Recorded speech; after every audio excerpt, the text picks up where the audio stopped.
बिस्मिल्लाहिर्रहमानिर्रहीम। अस्सलाम वालेकुम नाजरीन, मैं हूं जमशेद अंसारी। नाजरीन आज 18 जनवरी 2021 है और नाजरीन जैसा कि आपके इल्म में है कि जब से वज़ीर-ए-आज़म पाकिस्तान इमरान खान साहब बरसरे इक़्तिदार आए हैं उस वक्त से लेके आज के दिन तक मौलाना फजलुर रहमान साहब की बेकरारी और बेचैनी थमने का नाम नहीं ले रही।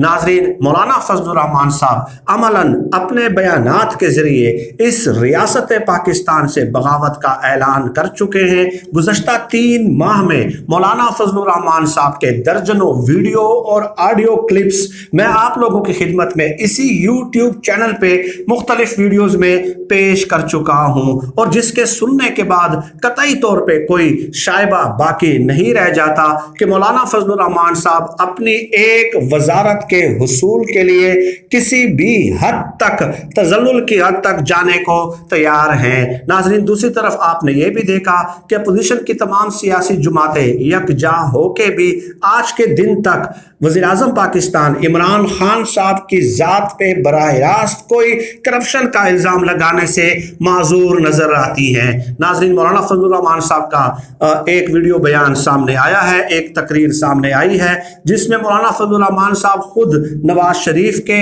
आसिफ जरदारी के और खुद अपने करप्ट होने का इकरार कर रहे हैं, एतराफ़ कर रहे हैं। वो कौन सा बयान है पहले आप वो सुन लीजिएगा नाजरीन, उसके बाद उस पर मैं अपना तबसरा और तज्जिया जरूर आगे बढ़ाऊंगा। याद रखें बलूचिस्तान के लोगों, मैं पूरी कौम से कहना चाहता हूं कि अब हम इस मुल्क में इदारों की बारादस्ती को तस्लीम नहीं करेंगे। यहाँ बारादस्ती होगी तो पाकिस्तानी कौम की होगी, पाकिस्तानी अवाम की होगी।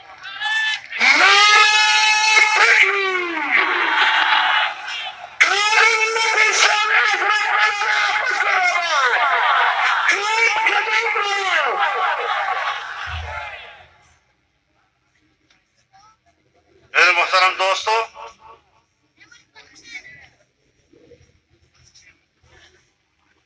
दूसरों पर इल्जाम लगाते हैं, एक ही सियासत है, ये चोर है और वो चोर है और ये चोर है और वो चोर है।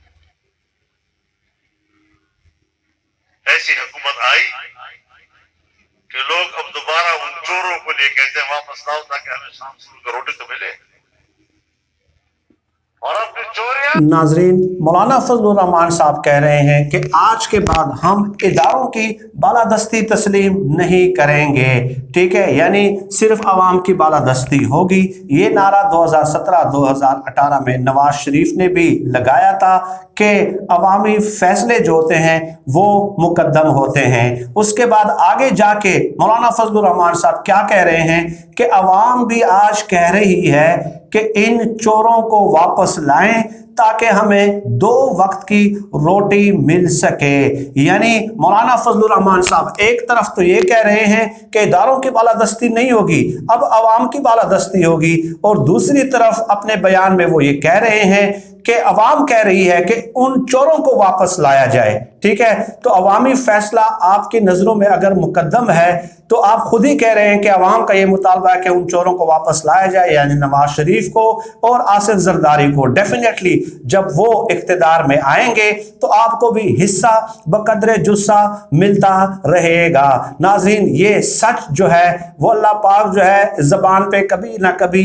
ले ही आते हैं और मौलाना फजलुर रहमान साहब ने खुद अमलन इकरार कर लिया है। इमरान खान साहब की जात पे तो आज तक वो करप्शन साबित नहीं कर पाए। नाज़रीन आगे चल के मौलाना फजलुर रहमान साहब आसिफ जरदारी और नवाज शरीफ की करप्शन का जो है ना ढटाई के साथ दिफा करते हैं अपने इसी खिताब में, इसी तकरीर में, और वो कहते हैं कि इस दौरे हुकूमत में बहुत ज्यादा करप्शन हो रही है। आप उनको करप्ट क्यों कह रहे हैं? आप उनको करप्ट इसलिए न कहें कि आपके दौरे हुकूमत में बहुत ज्यादा करप्शन हो रही है। तो मौलाना फजलुर रहमान साहब एक उसूल तय कर लें, एक ज़ाब्ता तय कर लें, उसूलों के दायरों में गुफ्तगू करें, अवाम को इस कदर जो है ना गुमराह करने की कोशिश न की जाए। नाजरीन आपको याद होगा कि हम नवाज शरीफ साहब को करप्ट क्यों कहते हैं, ठीक है। अगर किसी लीगल फोरम पे नवाज शरीफ साहब पे इल्ज़ाम साबित ना हो तो मेरा ज़ाती ख्याल है कि उन्हें मुलज़म कहना चाहिए, लेकिन नवाज शरीफ साहब को कन्विक्ट किया, मुजरिम डिक्लेयर किया, सिसिलियन माफिया डिक्लेयर किया सुप्रीम कोर्ट ऑफ पाकिस्तान ने। ठीक है, पाकिस्तान की आला कानूनी अदालत ने उनके खिलाफ फैसला दिया। इसके अलावा नैब में उसके खिलाफ जो है ना करप्शन के चार्जेस साबित हुए, JIT में उनके खिलाफ करप्शन के चार्जेस साबित हुए। ठीक है, तो मौलाना फजलुर रहमान साहब कोई रियासती इदारा तस्लीम करने के लिए तैयार ही नहीं है। आप सुप्रीम कोर्ट ऑफ पाकिस्तान को तस्लीम करने के लिए तैयार ही नहीं है। आप कह रहे हैं कि जी अब हम किसी इदारे की बालादस्ती तस्लीम नहीं करेंगे, तो अवामी जो फैसला होगा वही मुकद्दम होगा और उसी को ही तस्लीम किया जाएगा। What does that mean? अवाम ने तो आपको रिजेक्ट कर दिया। ठीक है, आप इस बार इलेक्शन से मुस्तरद हो चुके हैं, अपने हलके से रिजेक्ट हो चुके हैं, आपको अपने हलके की आवाम ने वोट नहीं दिया, तो उसके बाद तो चाहिए था कि आप आराम से घर जाके बैठ जाते और इलेक्शन कैंपेन चलाते, अपने हलके के आवाम के साथ मिलते कि उनकी क्या नाराजगियां हैं, क्या तहफ़्फ़ुज़ात हैं आपसे। ठीक है, उन्हें कन्विंस करने की कोशिश करते और अगले इलेक्शन का आप इंतजार करते। ना आप अवामी फैसला मानने के लिए तैयार हैं, ना आप अदालतों का फैसला मानने के लिए तैयार हैं, ना आप पार्लियामेंट का फैसला मानने के लिए तैयार हैं, ना आप FIA का, नैब का, SECP का, FBR का किसी का भी फैसला मानने के लिए तैयार है नहीं है। तो इसका मतलब यह हुआ कि पूरी की पूरी रियासत जो है वो आपके ख्वाहिशात के मुताबिक चलती रहे, वो आपकी मंशा व मर्जी के मुताबिक चलती रहे।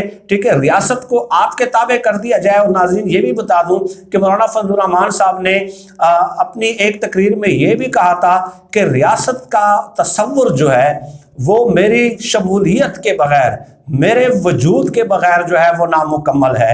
नाज़रीन, मौलाना फजलुर रहमान साहब का ये दावा जो उन्होंने किया है उससे मुझे याद आते हैं जो इटली के एक डिक्टेटर थे मसूलिनी, उन्होंने भी यही कहा था, यही दावा किया था कि मैं रियासत हूँ। ठीक है, मैं रियासत हूँ। What does that mean?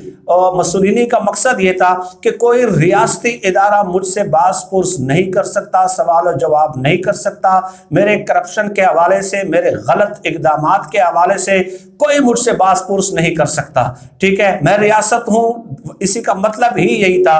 तो मौलाना फजलुर रहमान साहब अमलन जो है एक अंग्रेज डिक्टेटर के रास्ते पे चल निकले हैं और वही रविश उन्होंने अपना ली है जो इटली के डिक्टेटर मसूलिनी की थी। लेकिन आप जिस उसूल को भी तय करते हैं मौलाना फजलुर रहमान साहब, हम उसके लिए तैयार हैं। आप इदारों का फैसला मानते हैं, आए हम साबित कर देंगे कि इदारों ने कहां कहां आपके जो करीबी साथी हैं, जो आपके पार्टनर हैं, जो आपके सियासी हलीफ हैं, जिनके दौरे हुकूमत में आपका हिस्सा रहा है, उनके खिलाफ रियासती इदारे फैसला दे चुके हैं। अगर आप कहते हैं कि हम अवामी फैसले मानते हैं तो अवाम ने भी 1,70,00,000 वोट दिए हैं मौजूदा हुकूमत को, 1,70,00,000 वोट दिए हैं। ठीक है, तो उस सूरत में भी आपको शिकस्त होती है। डेफिनेटली मौलाना फजलुर रहमान साहब के इस किस्म के बयानात जो हैं वो वाज़े करते हैं, जाहिर करते हैं कि वो अमलन ज़हनी तौर पे शिकस्त खुर्दा हो चुके हैं और उनके पास इस सूरत हाल से निकलने का कोई रास्ता जो है वो नज़र नहीं आ रहा। मौलाना फजलुर रहमान साहब के बारे में नाज़रीन मैं ये भी बता दूँ कि वो फेस सेविंग के लिए जो है वो रास्ता तलाश कर रहे हैं, लेकिन जिन रियासती इदारों पे वो इल्ज़ामात लगाते रहे हैं उन्होंने ये फैसला किया है कि देखना है जोर कितना बाजुए कातिल में है। उन्होंने इनको चेक करने का फैसला किया कि हम देखते हैं कि ये किस कदर अपनी कुव्वत का, अपनी ताकत का, अपनी अफरादी कुव्वत का इजहार कर सकते हैं। इसलिए उन्होंने इन्हें जो है ना फिलहाल खुली डील दे रखी है और इसके बावजूद भी मौलाना फजलुर रहमान साहब बैकडोर राब्ते में मसरूफ़ है। उस हवाले से मैं आने वाली वीडियोज़ में आपकी खिदमत में गुजारिशात पेश करूँगा। आज के लिए इतना ही। पाकिस्तान जिंदाबाद। अल्लाह हाफिज़।